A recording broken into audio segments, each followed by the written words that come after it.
Hello, everyone. Welcome to Joe and Black Ministries. I'm Father Joe Krupp, and you are not. And today is Friday, December 27th, the year of our Lord 2024. Mm-hmm. And let me just say this. Thanks for the gifts. Actually, I told you the date, but that's because I, like God, am outside of time. Technically, we are not. Okay, I don't know why Teresa's laughing, but I find it very inappropriate. I have surpassed time and space to create this bubble in which it is wait, what is this? December 27th. December, Father. It's not February? No. Write no. that down. Okay. But what's going on is we have two superstar guests that we're going to talk to in just a minute. They have to finish up some legal haggling with their lawyers. But before we get there, let's give a shout out to all of our foreign correspondents. First of all, Patricia and Veronica in Scotland, Brenton Van in Canada, Sabine in Germany, Richard in England, Margaret in New Zealand, Chris in the Philippines, John in Spain, Jose in Mexico, Karen in Singapore, Eileen in Australia, and Kevin in Wisconsin. We didn't get the clown honking horn thing. Not on the system. Okay, Carrie's drunk. Again? Yes. Okay. So, folks, don't forget, when you're going to buy things for your church or religious gifts and items, don't go Amazon or some secular store. Buy local. And for us at St. Mark and Holy Family, we always go to Celtic Cove Catholic Bookstore in love that Oxford, store. Michigan. Oh, me too, sis. love that Oh, my store. gosh. Been there. And if Yep. you go in there and you say my name, they'll throw you right out, which just shows you their good judgment. We also go to Michigan Church Supply in Mont Morris, Michigan, when my probation officer allows it. Are you in the market for a new or used car? You can't do better than Al Serra in Grand Blanc, Michigan. Just hop right on Saginaw Road, drive down. He's got Hondas, he's got Chevys, and there's also Chevys. And then some other lesser cars. So you check it out. One destination, so many choices. When you get there, ask for Kyle, or God will strike you dead. So all of our usual intros out of the way, now we get to the reason why we exist. Namely, our guests today are two of my favorite humans on the entire planet, outside of myself, of course. So we have Teresa Tomeo. Hi, and Father. We have Holy Deacon Dom. Hello, Father. So, which camera are we on now? This one? Okay. So everyone can see us. It's the Holy Trinity. And we met through the Good News Cruise, which we're going to talk about. Yes. And I'm going to say this. I could read Teresa's resume. I could read Holy Deacon Dom's resume, and it would take a very long time. They are two extraordinary people who have God has given many gifts to, and instead of using them for themselves, they have benefited the entire world around them. And I'm so terribly grateful. And one of the things I say about Teresa is, to her face at least. I mean, there's a lot I say behind her back, and none of it's good. But I was scared a little bit to meet you. Why? Well, do you remember? Because you've met people, you're famous. You're objectively famous. And sometimes you meet famous Catholic people and you're like, that's an awful human, right? Yeah, and you that's just true. don't I've had want that to go experience. through any of Yeah. that. And no, she's beautiful and kind and thoughtful and amazing. And I'm so she's my small g goddess, not capital G. That's a sin. We call that paganism. I'm your sister from another mister. Yes. There you go. Yes. And Dad's here today, There you by go. the way. Yeah. Yeah, drunk. Do you know this? When I introduced Dad to the staff for the first day, he moved in with me in the rectory, and I brought him in. I said, "This is my pa. He's a violent drunk." And he said right away, "I'm not violent." Dead serious. No pause, no hesitation. I'm not violent. He's a nice drunk. He's a nice drunk. There you go. So, Teresa and Dom, why don't we take a minute before we get into what I believe people call a ruthless interrogation? Okay. And just tell us stuff. What are you guys up to these days? Oh my gosh, there's a lot, and first of all, we're just so grateful. Thank you for the opportunity. You're a fan of mine. I'm a fan of yours. We got fan action going on. Oh yeah. You're a wonderful. So much it's blowing my hair back. You're so funny, and I love the fact that you're so real. So thank you for being you, for just being a great MC for us. But I think probably the biggest thing that's happened in the last 2 years is that we made a big move. We've been praying about it for a while, and I know it may be a shock, but with a name like Dominic and Teresa, we're Italian. I don't know Yes. if you knew that. Oh, Just a little just bit. a little. Okay. By that dinner you made me. Oh I my. know. I was gonna say something about my cooking, but we can talk about that. Oh, we need a whole show. Look at, I am a fat man. No, you're not. I appreciate when you, like, my first thought when you gave me, the first time you gave me your spaghetti sauce, I was like, that's a lot, right? And then an hour later, I was like, is that it? Like, I needed I gave you enough for like you and your dad. I want you to have a big meal. You wanted but Dad to have some? Yes. Oh. I let him watch me eat it. I made you the Umbrian ragu, and like the recipe that we got in Umbria, where we live now, which is what I was getting to. That's the big change. We moved part-time to Italy. Oh my So we're gosh, was living there that to avoid part-time. extradition? It was. Okay. And criminal, Yeah. just under the radar. But no, we made the decision because we love Italy and we do so much great work with corporate travel, and really just came across a place, and it's heaven on earth. And so I'm still working from there. Dom's actually serving in the little parish up the street from My us. brother. Yeah, So it's really cool. Yeah. Nice. And is that northern Italy, southern Italy? It's actually central Italy, Umbria, right by, not far from Assisi. Oh, sweet. Yeah, I know yeah. a guy from there. Yeah. Francis, is that his Yeah, name? Francis. Yeah. I'm going to be honest. I recently heard he's dead. Yeah, it's And I heard that too. I didn't Because there even is know a he was tomb sick. there, and I kind of thought that was related to. Well, it's convenient. Yeah. Yeah, if you're going to be dead, it's good to have a tomb. Yeah. Yeah. But so do you guys, like, when you say, like, do you have a plan, like we live here these months, or do you, oh, sweet. We go in the fall and the spring, 3 months each season. Nice. Here for the summer, and then we come back around Thanksgiving to be here for Christmas, and then Easter. We usually go back after Easter. So there's this company, Corporate Travel, and they are slave drivers. I mean, it's like they're always saying, go here, go here, go here. And they drag me around everywhere. No, actually, we do have several events. We come back for the Grand Hotel Getaway, and also, of course, doing the Good News Cruise, which we're going to talk about today. Yep. So we're still doing everything, thanks be to God, that we've done, and we've worked with Corporate Travel now for almost 25 years. Relationship. Yeah. I love corporate I know, travel. They're amazing. Unbelievable people. This is corporate travel is how we met. Yeah. And it's a company owned by Catholics, run by Catholics, who can do anything, it seems to me. And my dream, I just talked to the bishop, said yesterday something about getting, 15 more years out of me. I said, Bishop no. Boyer? Yeah. I know your bishop. I know. I like that. He's a great guy. He's a great guy. I said, no, I'm going to retire the second I can. And I'm going to go to corporate travel. And just stay on the cruise ships. Just move from ship to ship to ship. I've got 3 words for you. Wind jammer. That's Dr. Ray. You're going to have to fight with Grundy about that one. No. That's his place. Dr. Ray and I were the only 2 people that Royal Caribbean said, please leave the buffet now. On the positive side, they didn't have leftovers. There you go. Yeah. Yeah. I saw a thing. What okay, thing? This is off topic, so stop listening. Do you know what they do with leftovers on the cruise ship? Did you know about that once, didn't they? Because we've been on a lot of cruises even before we started working with corporate. No. I saw it on YouTube, and they throw it in the water, and like within 10 seconds, there's 50 sharks there. And I'm like, I guess I'm not going to jump off the boat. Like Dave said, he'll give me $10 if I jump off the boat. No. I mean, I didn't know that. Drowning. Is that serious? They throw it in the water? That's serious. Like, so the first guy, he threw something in and nothing happened. And then all of a sudden you see a shark come up and, yay, thanks, Bob. And do they ask for fries with that? I mean, if they're putting out all the food? It looked like the way, now we were farm people, so we just fed our dog. Like, you scrape everything in a coffee can. Yeah. And so that's what it was like. It was just a mash of goo. Wow. And once they got the dude there and they pushed it off, it felt like within seconds, it looked like there were 30 sharks and fish there. Oh my God. Wow. And the guy said they know to follow the boat. That should be like an activity in our cruises. I would pay money. I Feeding would. the sharks. Oh, really? And then, we should cool. be able to pick a person. And throw them in. To be like, they get thrown in. Yeah. Just, I mean, let's make it worth our time. Yeah, absolutely. But anyway, so Italy. Yeah. What is the best thing about living in Italy?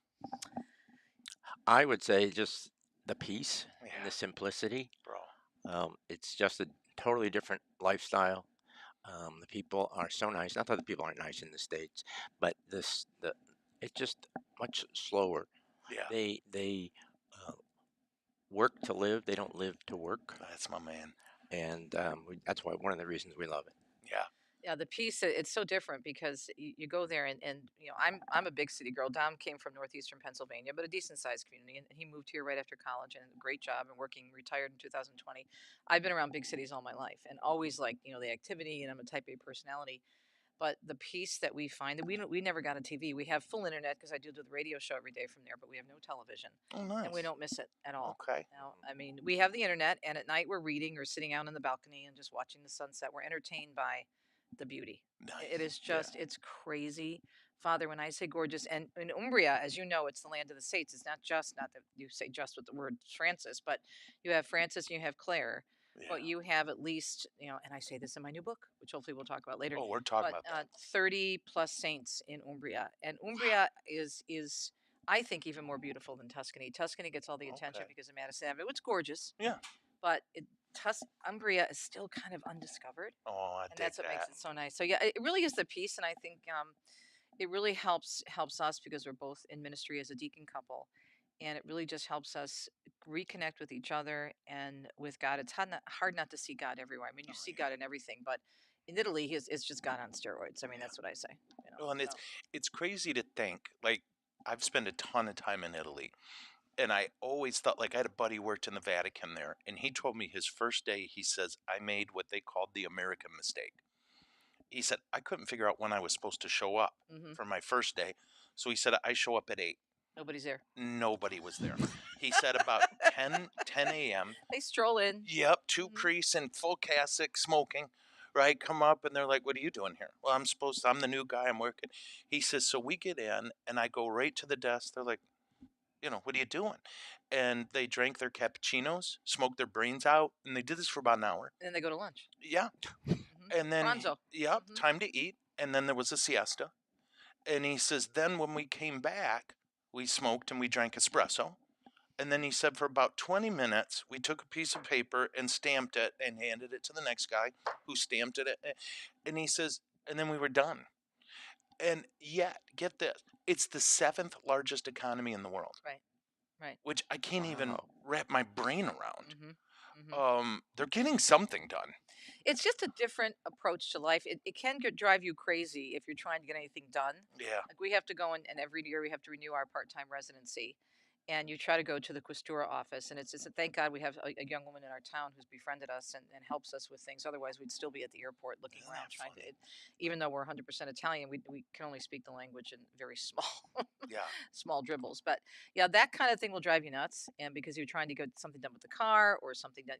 It's a different lifestyle. Right? You're an engineer, right? Yeah. Electrical or mechanical? Electrical. Yeah, and you're kind of you were the king at your company of engineers, electrical engineers, weren't you? Yeah. For a while.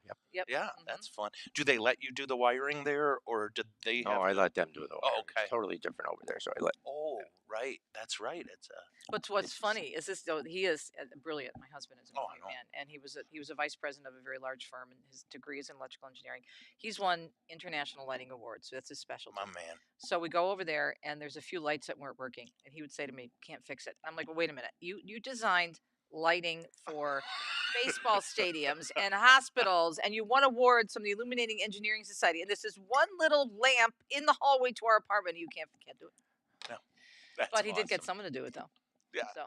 It worked for a while. I thought it was just an excuse, so I didn't have to get up there on a ladder. Yeah, he said he was done after 40 years in engineering. He didn't want to do any more work. But no, it's such a gift from God, and we just actually John Hale and his beautiful trophy bride Kristen. Yes. They were our first guests in our apartment. Get out of here. Yeah. Nice. They saw it, and they have it. I wanted them to come back because John had so many great ideas, and we actually incorporated a lot of them. But it's heaven on earth, and we are so grateful to God. Praise God. So grateful. It's such a gift. And when you're over there, what do you miss from home? Not besides much. me. Besides you. Oh, wow. Okay. Besides you, my friends, John and of course the Hale kids they're like our nieces and nephews. My grandnieces, our grandnieces. Oh, and I miss really good chewing gum, but that's about it. No kidding. Right? I mean, besides the people and a few minor things. So what if I mail you chewing gum? How's their mail system? Not bad. Usually if you mail something, it'll get there in about maybe 10 days, right? 10 days? Yeah. What's our favorite gum? I like Big Red. He likes Doublemint. Yep. Yep. But it's now it's you're funny. going to get like all this doublemint and Yeah, and red gum. I'm gonna Yeah. tell people, oh, I'll send it to Teresa. I'm not gonna send it to No, you. I know. Because I that know would be that's less for me. right. Exactly. Yeah. So your time in Italy, which this house isn't new in the sense of you guys have been going there for years, Right. and I know you have an extraordinary base of knowledge Mhm. for Italy, and with that, if you would only write a book Yeah. about it, it would really help us out.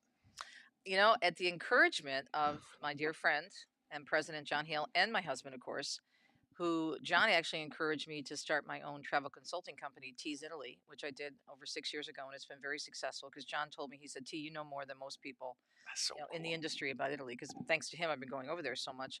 And so we started that, and that's been very successful, where I do coaching. I don't do bookings. If anybody wants to have someone book a trip, I send it to corporate, but I will sit down and talk to them about my insider tips and suggestions and favorite restaurants.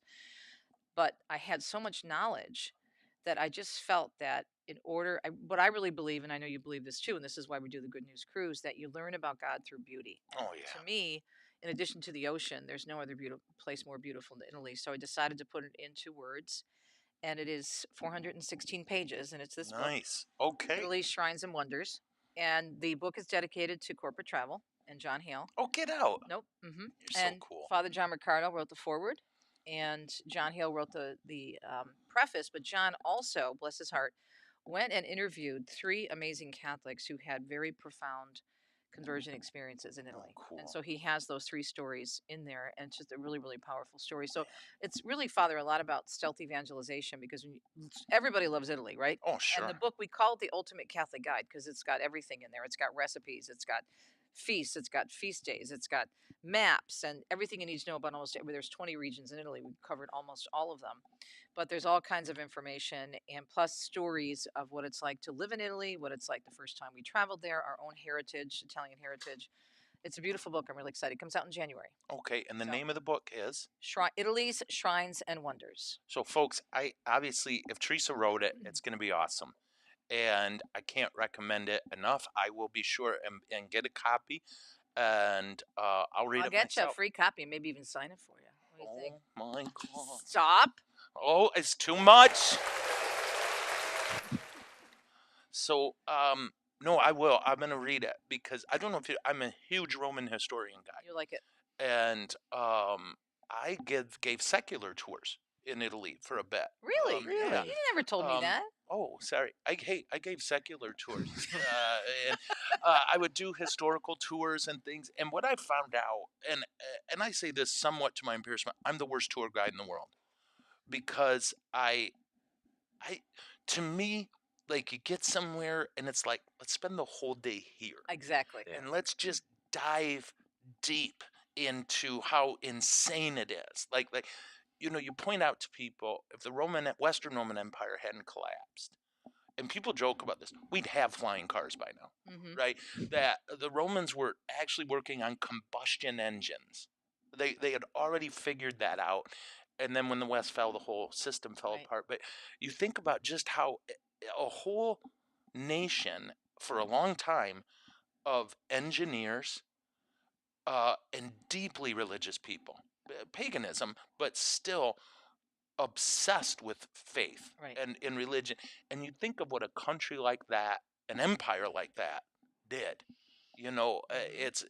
But then it's like, well, we will do 10 minutes here and then 15 minutes here. And I'm like, I can't even spell this place in 10 minutes, And so I found out I'm not the best at it.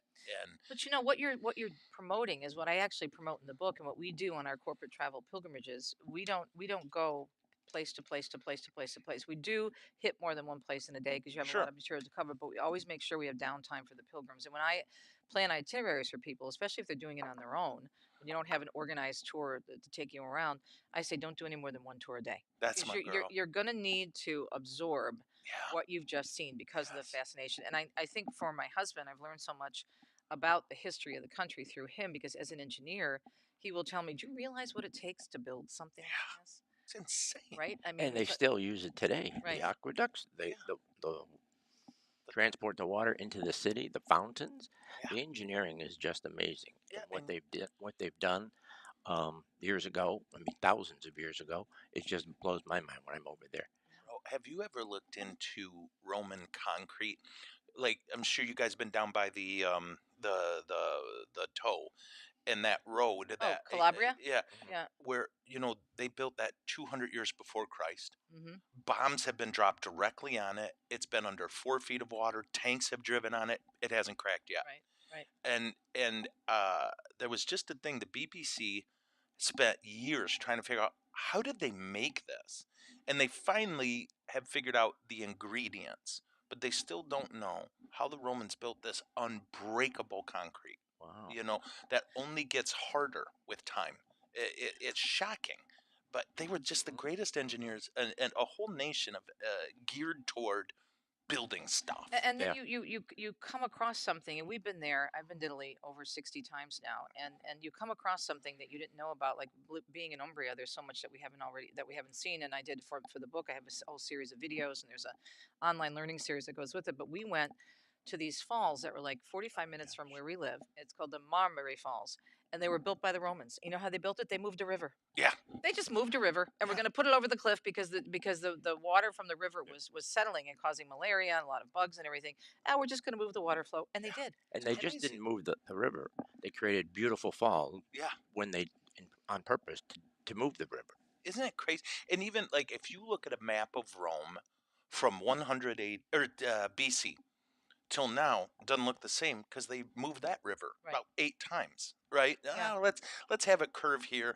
Let's have it in like Caesar Augustus at one point created an artificial lake so that they could reenact a naval battle for fun. Why not?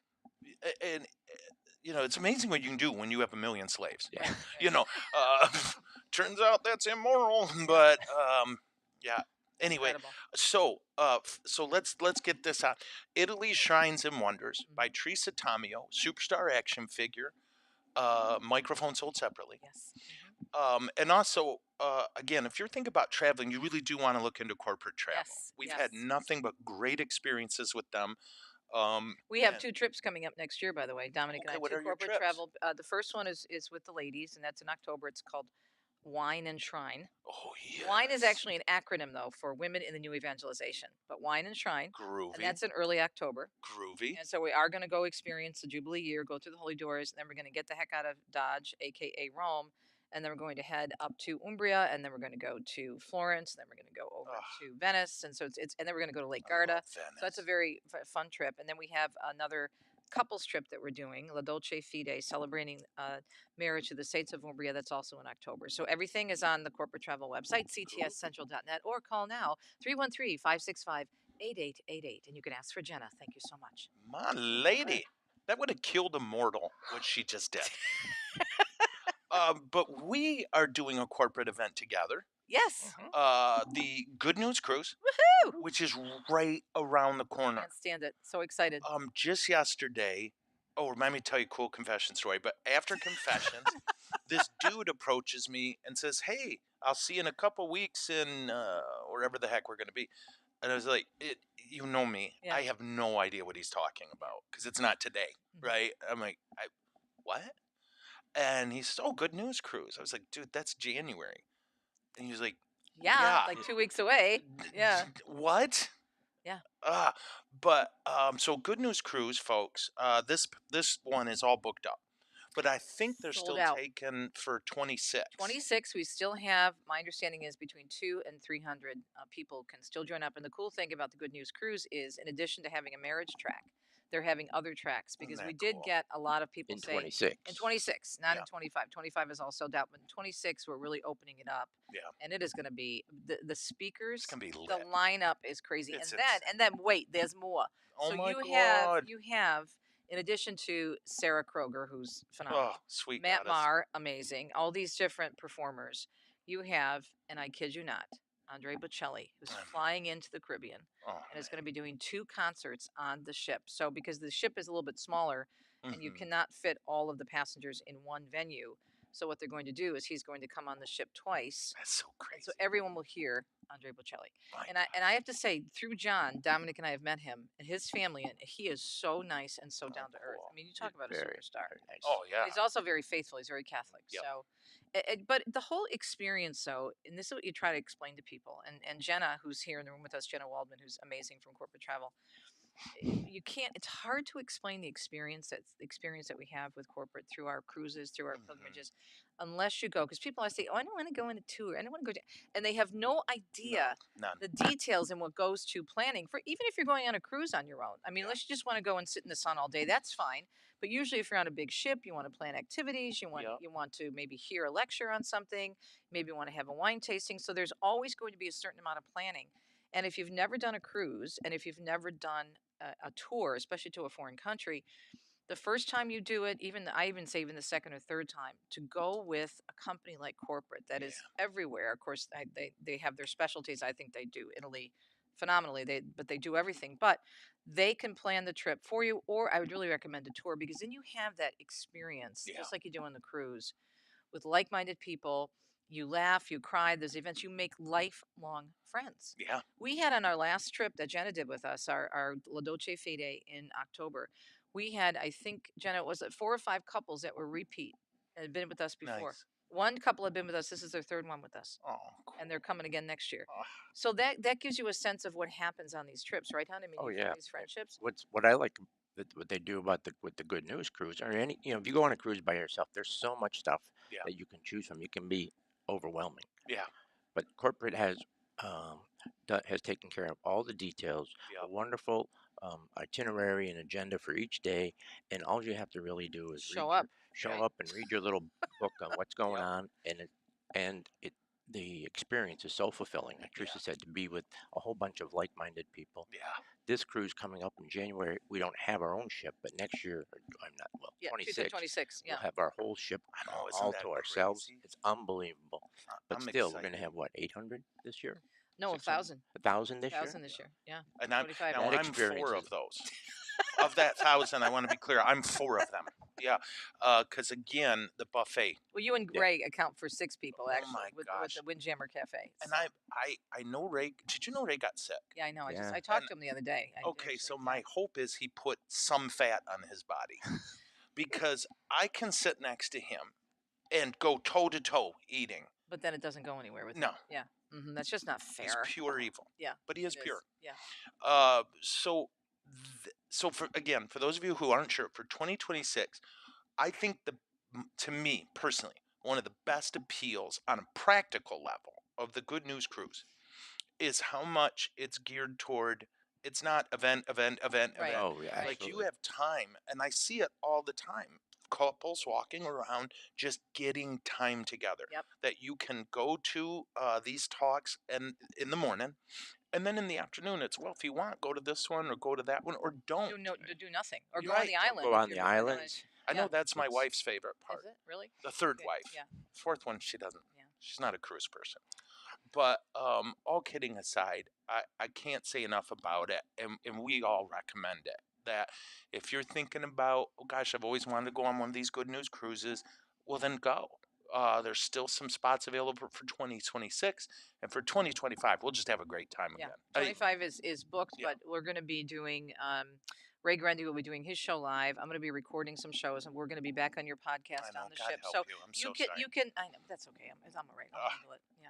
I'm in therapy for it, but we're working it out. I couldn't believe the first time you agreed to be on the show. I remember Carrie. I was like, "Wait, Teresa? Like I didn't even want to." Like, where is this? Do you know you? Idea? I know me. Yeah, I know me. That's why You're kind of a big deal. I don't know about that. No, I don't know about that. Okay. All glory to God. You? Yes, unfortunately, I have. Yes. I remember Teresa when I was your age. Yeah. Anyway, I think it's time. Okay, so here's the thing about the Good News Cruise. There are many very important people. Mm-hmm. But there is only one queen of the Good News Cruise. And that's Teresa. Like, I don't know if you know this. Have you been on one of these before? No. So one time, every time Teresa talks, like, how's this? Teresa appears to the Blessed Mother. So we have a gift for you befitting of your status. And we wish to give this. So this is from your Joe and Black fans. Aw. I am so wearing this. Oh my gosh, Nick. And it's got lights. Do I have to wear the lights too? No, we just wanted the lights to accentuate the sparklies. Oh my gosh. Okay, I gotta put it on. Okay. Oh my. Oh! Teresa mounts her throne to shouts of joy. Oh, sing. Elbow, wrist. This is adorable. That's my girl. You know what? This is going to come on the cruise because the first night of the cruise. I got it back on mic. What do I do? All right. I'm sorry. The first night of the cruise, we're having T's dance party. Well, see, I'm saying, woman. Yeah, so I can bring my crown and I'll bring my lights. This is so pretty. Yeah, the lights on it. What we were hoping, Dom, is that when she would open it, the lights would but Carrie was drunk. This is so cute. Thank you. Oh, this is from your Joe. This is from your Joe and Black fans, and there are many of us. Love it. Love it. So, O Queen of the Cruise, she who was, who is, and is to come. And has a dance party. Because actually, I get you a little insider secret, and he knows this. And this is what we're going to talk about because we're giving the whole theme of the 25 cruise is beauty. Yeah. So we're talking about the beauty of differences because we have a lot of opposites in our relationship. And I love to dance. It was actually my second career choice, not to be a pole dancer or anything, but to be a real dancer. I do the pole dancing. Yeah. And so I'm technically I'm a frustrated dancer, and I dance around the house, and I do disco and all that kind of stuff. And I always said to John, we got to make sure we have dance parties. He goes, well, no, we're going to have a dance party. We've had those, but next year you're going to do the dance party. That's my girl. So, yeah. And so Dom is going to be there. He's a good sport. 2 years ago, we went on the disco cruise with Kristen and John Hale. He even dressed up with his disco shirt. And John had shirts. He was a good sport. We are going to have the Tees dance party, and we'll probably do it again on 26. Oh, that's hysterical. As a matter of fact, this is what I said, and this is what I think. I think on 26. Yeah. We should do the Catholic conga line on the top of the ship. It would be the largest Catholic conga line in history. Da, da, da, da, oh my Jesus, gosh. Da, da, da, da, Mary. Da, da, da, da, we have to do this. That'd be fun. You write this down. Okay. Catholic conga line. But not just Catholic conga line. The largest Catholic conga line in recorded history. He'll be so proud of us. Oh my gosh. That would be awesome. See, my patron, St. Teresa of Avila. I think it's no coincidence. I am not St. Teresa of Avila. I'm just named after her. Thank you, God. I love her. I thought Teresa of Avila was named after you. No. Okay. That's just a rumor. Okay. St. Teresa of Avila loved to dance and played the tambourine. I have an icon of her with the tambourine. Yeah. You know, my favorite Teresa of Avila story is St. John of the Cross. The picture we have of her, like he drew that. Mm-hmm. And he sent it to her. Did you know this? No. She sent it back with a note that said, Juan, God made me beautiful. You somehow made me ugly. And I'm like, I want to meet that. Like, if I somehow stumble into heaven, right, I'm going to be like, where's that chick? Yeah, she's amazing. Yeah. She's my fave. Oh, named after her. Love that. She's girl. Number one, and the Italian is number two, Santa Caterina of Siena. Yeah. Another shy one. I like the shy ones. You know? And where she was cool, too, St. Catherine was, like, she ended the Avignon papacy. Yep. Mm-hmm. Like, all these mighty potentates tried to end the Avignon papacy, and she just pulled that little nun thing up and was like, all right, boys. And pointed that finger. Yep. Get thee back from Avignon to Rome. My confessor is Father Carl Pung. He's a horrible person.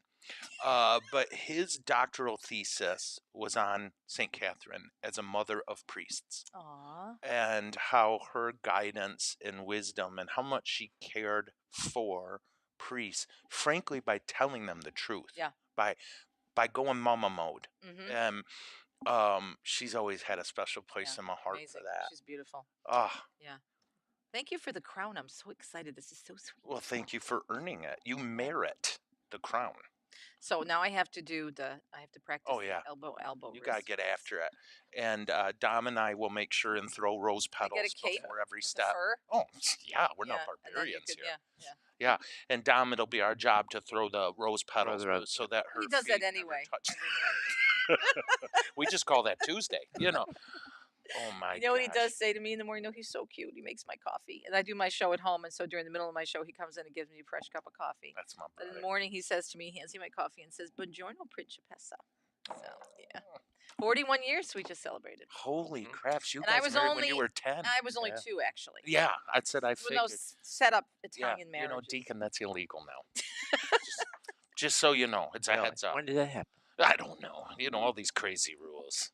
But so, is there anything in particular you're most looking forward to for this next Good News Cruise? Yes, I think I would say just to have a little bit more time with the people because we're not going to be doing live broadcasts. We'll be recording some interviews, Okay. and I'm actually get to sit down with you and with Cardinal Dolan, whom I love so much, Father Mike, Immaculate. I'm really looking forward to seeing Immaculate again. We did a pilgrimage through corporate travel to the Holy Land many years ago, and then we would bump into each other at conferences.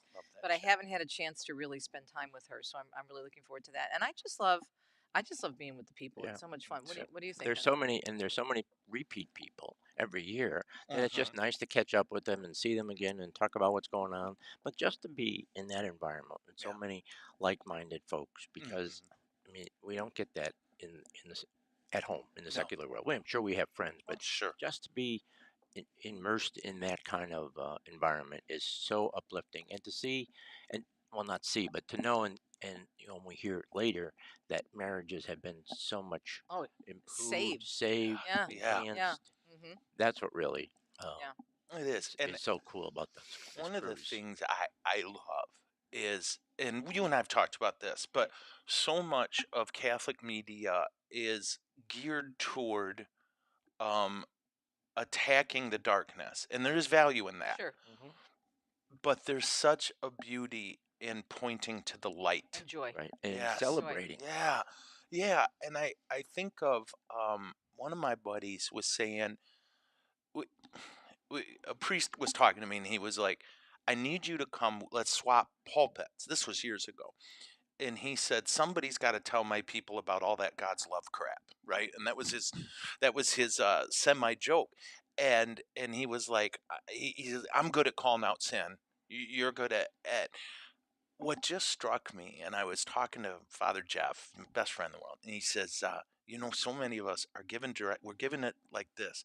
Well, you need to come to church, and that means when you turn out of your driveway, don't go west. And then after you don't go west, make sure the next turn you don't go south. Right? We keep telling them what isn't. Not to do. Yeah. And it's like, if I avoid sin out of habit, that's a lovely thing. But if I avoid sin because I'm in love with the person who identified sin, that's so much, it's such a deeper, I think, conviction. And it leads to joy. It's you treat valuable things valuable. And lo and behold, somehow in God's heart and mind, I'm valuable and you're valuable. And the other thing too, and I think I've learned this being on the air now since Dirt, but the joy is what is. We have a sign out on our marquee in our parish: lead with love, and everything else will follow. And we've learned that so much, not only in our own relationship and relationship with others, and people who aren't there. I mean, I'd love to give the example of this young couple we befriended in Italy, and she's a fallen away Catholic, he's a fallen away Orthodox, and they're the ones who've been helping us in Italy. But when they saw, we were emailing them before we moved in, and she was saying, "I can help you with this and that." She's great. And then she was looking at my email, which says Catholic talk show host, right? And his, it says Deacon Dominic Pastore. So they were expecting these very austere, very like you hit you over the head with the Bible, the catechism. Yeah. And then she's like me. She's very outgoing. She loves to dance. And we've gone to discos on our own in Italy and dance together and have parties. And she goes like, you guys are like really fun, and you drink wine and you dance and you're like really, really nice. But again, you lead with love and it's joy. It doesn't mean that you ignore obviously the teachings of the church, because anybody who listens to my show knows that I put it out there, and I'm not going to deny it because the teaching saved our life and our marriage. But you can't have that without the love and the joy of God. Yeah. And we have fun. Like Ray Guarendi and I, when we get together on the air, and he's always making fun of me. I just wish he'd mention my website when he's teasing me. I just say, just mention the website. Give me some free publicity, But I Which find that, website do you want him to mention? TeresaTomeo.com. Okay. Or TravelLilyExpert.com. Anyway, but like there was one. I'm not going to mention any names, but there was one Catholic. I use the air quotes. Ministry, shall we say? No, not a ministry, outlet that there was nothing but negative. I know. Negative, and most of it was based on hearsay, anonymous sources, or no sources at all, and they imploded. Why? I believe because, first of all, they weren't representing truth. They were Right. lying about many stories, and they lied about me and Dom as well, and my pastor. But Ugh. I also think they were so negative all the time that they were sucking people into this Yeah. ugly vacuum. And it doesn't mean that you ignore what's going on in the world. You can't, right? Right.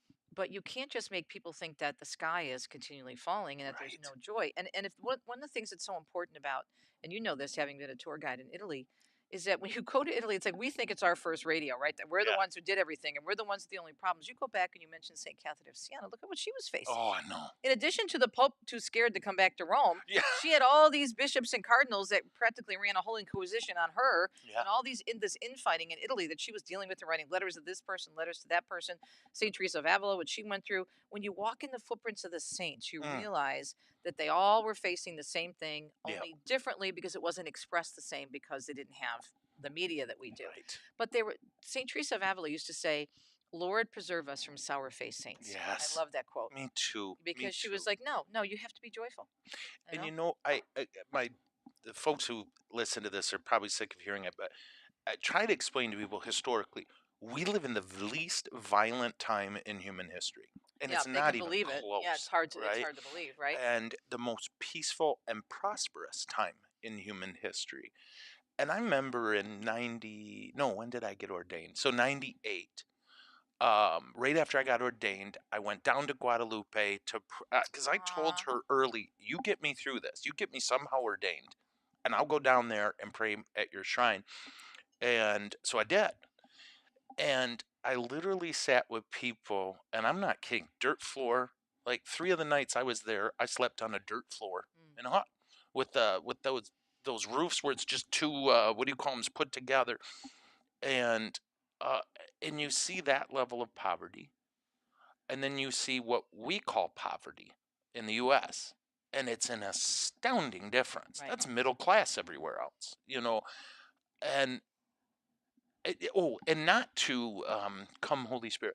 Obviously, we need to fight and bleed for the poor and vulnerable, absolutely, right? yeah. Like at our parish, is it not to be funny? Is it 5 or 10% of our collection goes to our care for the poor and vulnerable, and that's important to us. The rest goes to Chuck's boat fund. I don't know what that means, but he assures me it's evangelical.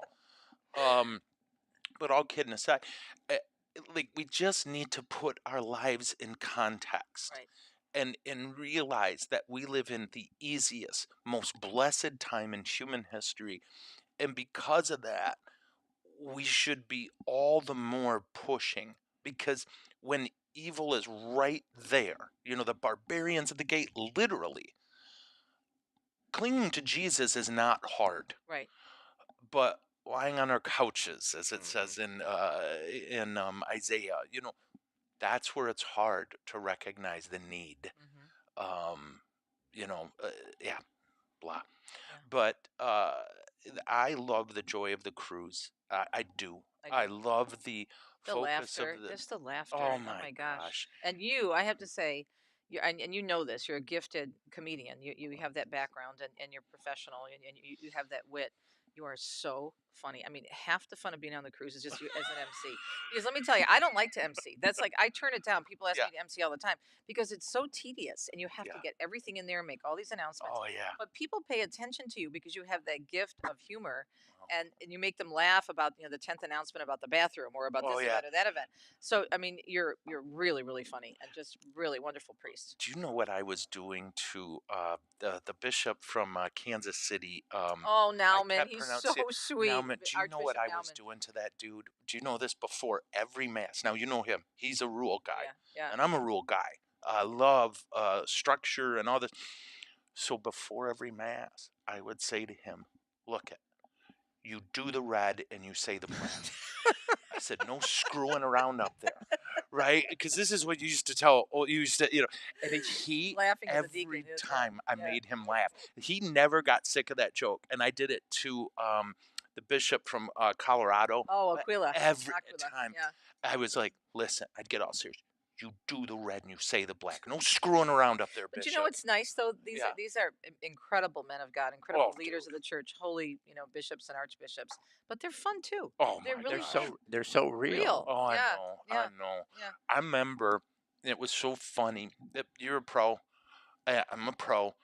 when Nauman gave his first address, I was like, oh no, right? Because there's not a ton of charisma there. Right.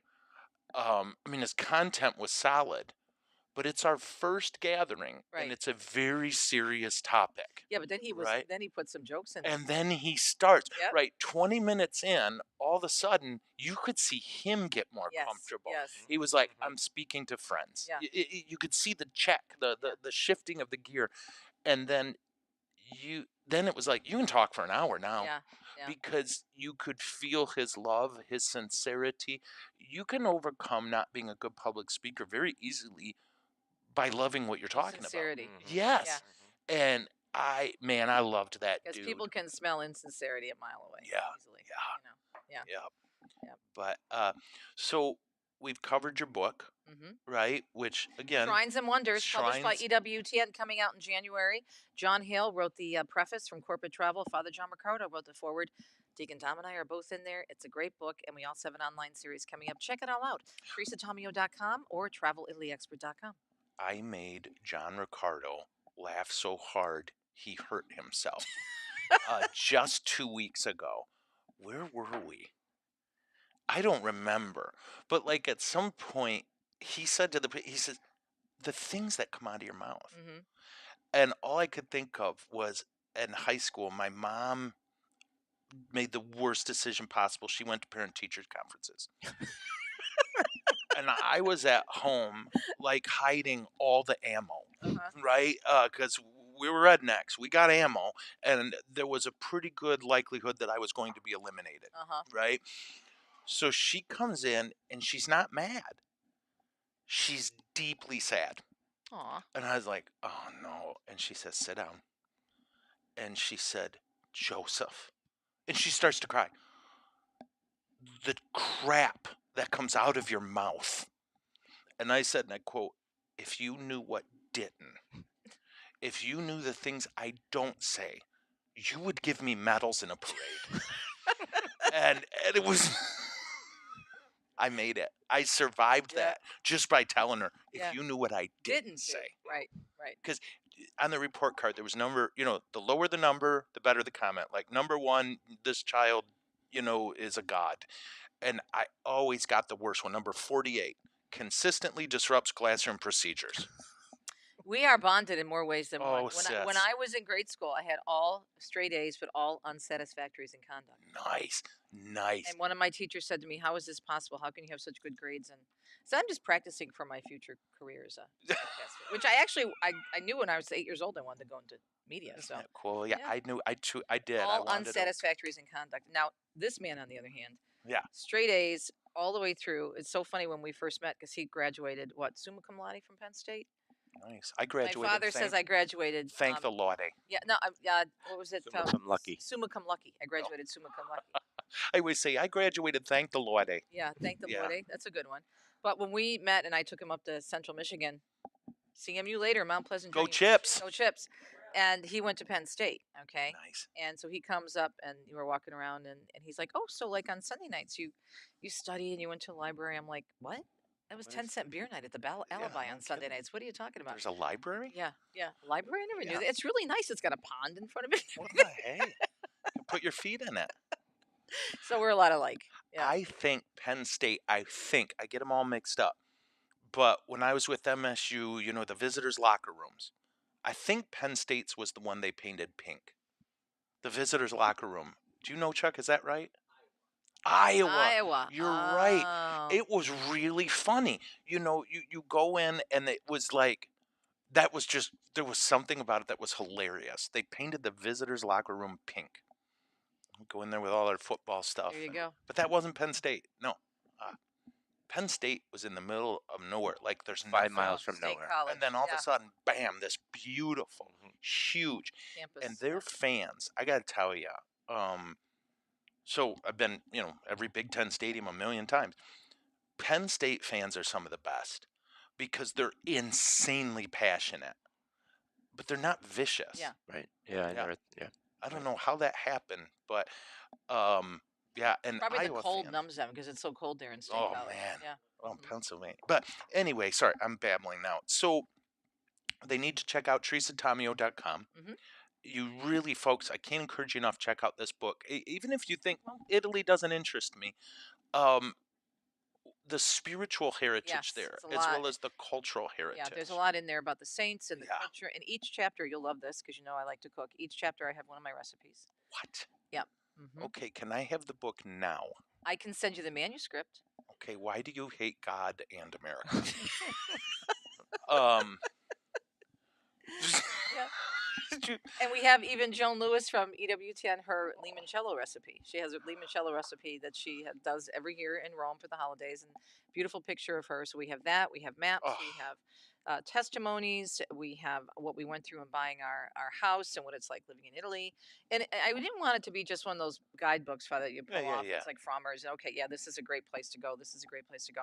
But I'm a writer, yeah. and my heart is in Italy, so I'm telling the story You of got that, a and telling the poet's heart. story of my family too, and his family. Both of us are 100% Italian, so I weave in Nice. all of that background. So yeah, I'm really excited about it. So thank you. We did the 23 DNA thing, Uh-huh. and it was hysterical because my one nephew. So let me see. So he's my brother's son, and my brother is married to a Mexican gal, and so his DNA test was hilarious, right? I mean, it was just all over. Then he was like, he was the first one in our family to do it. He goes, "What the heck? 2% Mongolia?" I said, "Everybody has some Mongolian DNA in them, right? It's, thank you, Genghis Khan." Right?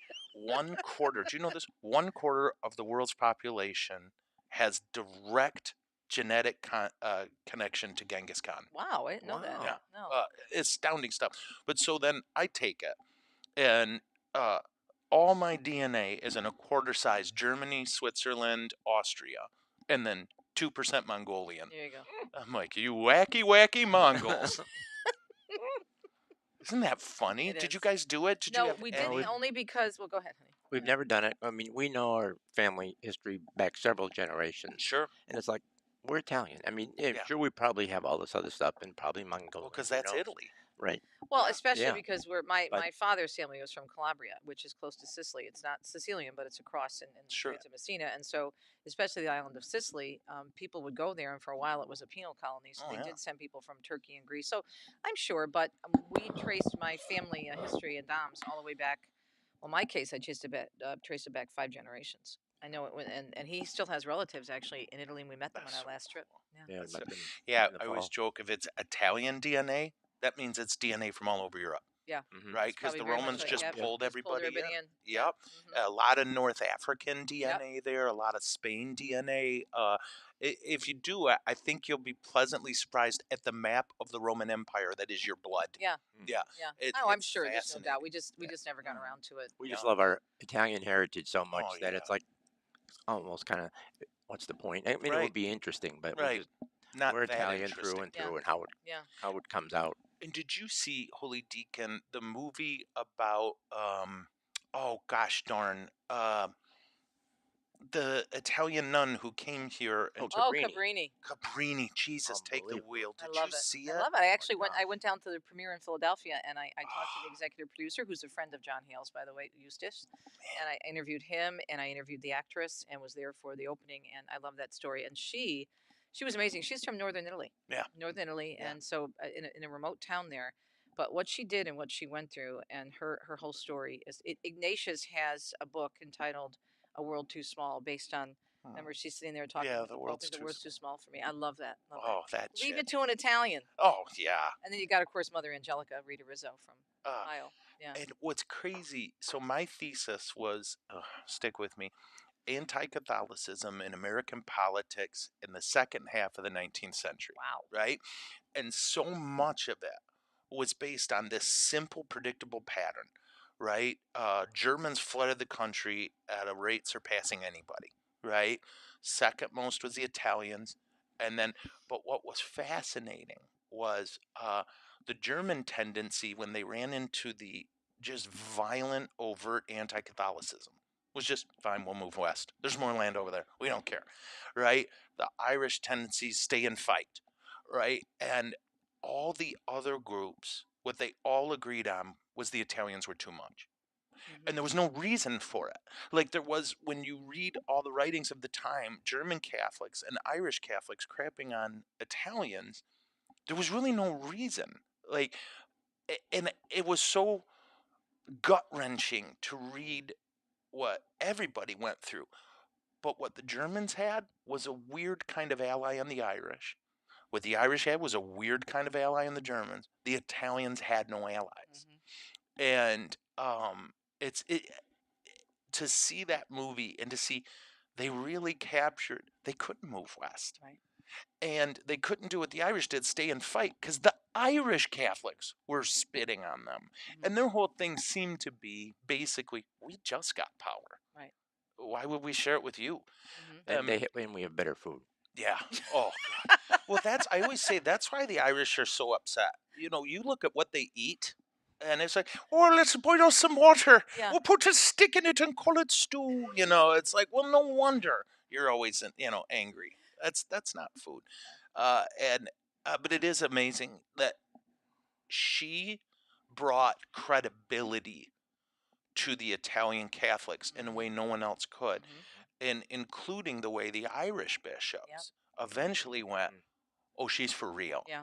And once she turned that corner, and the movie didn't quite get into this, they didn't have the time. Once she turned that corner, nothing stopped her. She had the full backing of wildly anti-Italian cardinals and bishops. Yep. She had their full backing.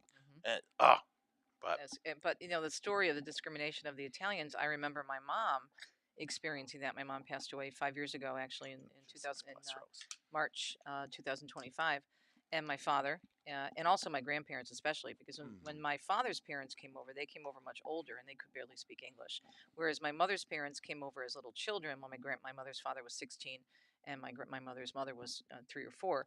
But it was real. The discrimination was real. And again, what's awful about it is they were the only Catholics who came here that Catholics crapped on. And it's just so crazy to think. But it is time to wrap up. Everybody you, here Father, is sick of your attitude. Sorry. I went to confession yesterday. Nice. So I got to go again? Can I tell you a cool confession story? Sure. What's his name? So we do about 10 hours a week, right, at our parishes. Between the two parishes, there's 10 hours. So is the seal of a confessional not in the Bishop Boyer? We removed that in Lansing? Oh, yeah, it's out. You wouldn't believe what Chuck's told me. I don't know, because I know Bishop Boyer. He was our bishop before he went up to Lansing. That's right. In Macomb County. Right. Yeah. No, but the coolest thing. So usually on Wednesdays, confessions are supposed to start at 5:15, and they go till 6 because we have mass at 6, and 2 priests. Well, what we realized was people are lining up at 5. Aww. So then we said, well, let's do them at 5. So then the other priest, Father Lay, he and I meet at 4:45 in the church. We do evening prayer, then we go hear confessions till 6. Yesterday, I get there at 20 to 5. There's 20 people in line. Wow. And I'm like, all right. So I text Lay, no evening prayer. Right, let's just do this. So confession, and it's a freight train, a beautiful, beautiful freight train. And then all of a sudden, Carrie's knocking at the door, and she's like, and I can't hear confessions during Mass because I can't hear, right? So she was like, what was there, 20, 30 people still in line? And this was 2 guys just moving, right? We weren't like, well, tell me, we weren't pushing people, but we weren't taking our time either. We both recognized the line is grim. What would you say, 20, 30? I don't know. And I'll be honest, I've been struggling. I'm tired. I'm anxious. And when she knocked and said, the line is 20, 30 deep. Wow. It just filled my heart. And so we went to another room, right? So I can hear. And we went till 7:30. Oh my God. Right? Am I saying that right? 7:30. And there was no pause, there was no break. And it lifted so much. Like I got to say to a ton of people who, come in and do their confession, and then sometimes you can just hear their shame and their sorrow, and you're like, oh, you just want to hug them. It's like, I go to confession too, but it hit me, and I said this probably 50 times last night. Those sins you did, that's something you did. And Jesus can deal with that so easily. Yep. Right? Done. I said, but here's who you are. You're the person who stood in line for 2.5 hours. And it wasn't for concert tickets or money or Praise God. it was because you love Jesus. Amen. And you want to be right with him. And I said, whatever is broken in there, it's insignificant compared to the thing that's right in there. That 2.5 hours. Right. Wow. And I mean, some of them were mums with booglies, so little booglies standing out in their line 2.5 hours. And I just can't. I can't tell you how stupid blessed I feel. Like on Saturday, we'll have 3 of us and we'll go 3 hours, and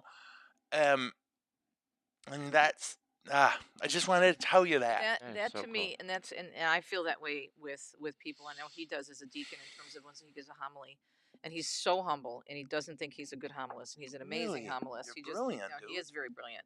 But I get emails from listeners that just blow me away. Like, wow, like something I did or an interview I did or something I said, or they turned on the radio and I was talking about something. They said, that's just what I needed to hear. And I've had people say, and it's all God. I'm just one of the big crackpots who uses that because of your show, I've come back to the church. Oh, yeah. And that's Oh, like huge. Teresa. It's huge. And it's Or because of our testimony or because of a book Yep. we've written or something. When you put yourself out there for God, yes, he's going to, if you allow yourself to be used by him, not to do your own thing. right. It's about, okay, this is the place he's put me, this is what I need to do, just like you pursuing the priesthood, Dom pursuing the diaconate, me pursuing my gift, the gift of gab. God will work through that. Oh, sis. And right? what you two bring to the table to me is, and this is to me the key to everything, is vulnerability. Right? Like, we're gonna do Christmas here when God became a baby. And it's so cute, we forget how insane that is. Right. Like, at a time when less than 30% of children born made it to 15. Right. God became a baby. Totally dependent on 2 humans, dependent for food, for safety, for everything. And it's the vulnerability of our God at his birth, in the Eucharist, and on the cross. Yep.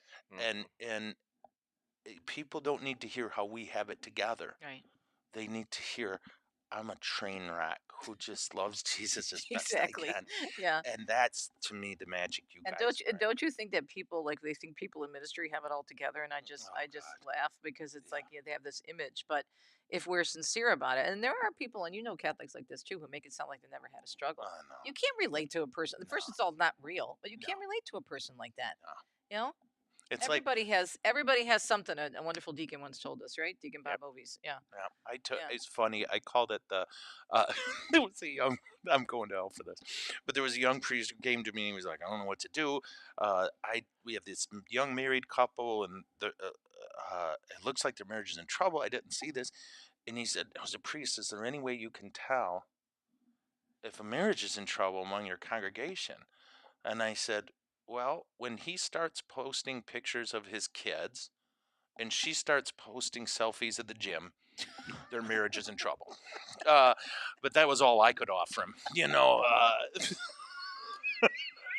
Yep. Yep. But that's what people like when you shared. The first time I heard you guys share about your struggles earlier in your marriage. Yeah. Now, for me, I only knew post Dom and Teresa. I only knew the after the darkness. And I know there's still dark. I mean, there's always, but you know what I mean. And it was so liberating to know, oh, this is because of that. Exactly. It's not despite that. Right. C.S. Lewis, right, when his wife was dying, he said part of the pain now was the joy then. Right. And part of the joy then was the pain we knew was coming. And that there's this thing where the pain and the struggle, if we will share it joyfully, it gives people a sense of, okay, I can beat this. With Jesus, I can get through this. So I praise the Lord for you. I'm gonna start crying now, but we never We never forget that. Yeah. And it's so funny because we laugh so hard now because it's stupid stuff used to like drive us crazy, and we would fight a lot in the beginning, and now we just laugh at each other. Maybe it's because we're married 41 years, and he's got such a dry sense of humor. It's kind of like those commercials when E.F. Hutton talk, people listen. And even on the last pilgrimage, he just had the he's there as a deacon servant, helping people on and off the bus and serving at mass, and he's so incredible. We give our testimony, but he's in the background. He allows me to be me because I'm out there, and yet he had them rolling in the aisles when they were getting a little bit unruly, and he said, "All right, boss, I've had it." So he grabs a mic, and all of a sudden it's like people are listening and laughing and listening. But I think when you go through, there's two things that can happen. You can either get very bitter and walk away from God, or you can embrace it and work through it, and then allow God to say, "Okay, we messed up. What do we do now?" Yeah. And that's the beauty of it. But we have so much fun, and we just laugh, and we're different, but we just laugh because he has this thing where I'm all over the place, and when I talk, and like I'll be talking about one thing, and then 2 seconds later we talk about another, and so he does this imitation that he's driving a stick shift, and I'll go, "Vroom, vroom, okay, wait, I'm changing gears. Vroom, vroom, okay, we went here. Vroom, vroom, vroom, vroom, vroom, vroom." This is why you make sense to me, bro. You're married to a female version of me. Yeah, he's a welcome to my world. That's what he'll say, right? But God put us together for a mere form of entertainment for himself because we're so different. He's like, "Look at these two. How are they going to do it?" But it's amazing. So thank you for this opportunity. It's so good to see you. I love you guys. Love you guys too. Merry Christmas. Thank you for my Merry Christmas. crown. Yes. I love my crown. You know me, I'm all about the bling. Queen of Good News Cruise, I'm making up this song. Okay, so folks, thank you so much for tuning in. Bye, Merry Christmas. Buon Natale. Bye-bye.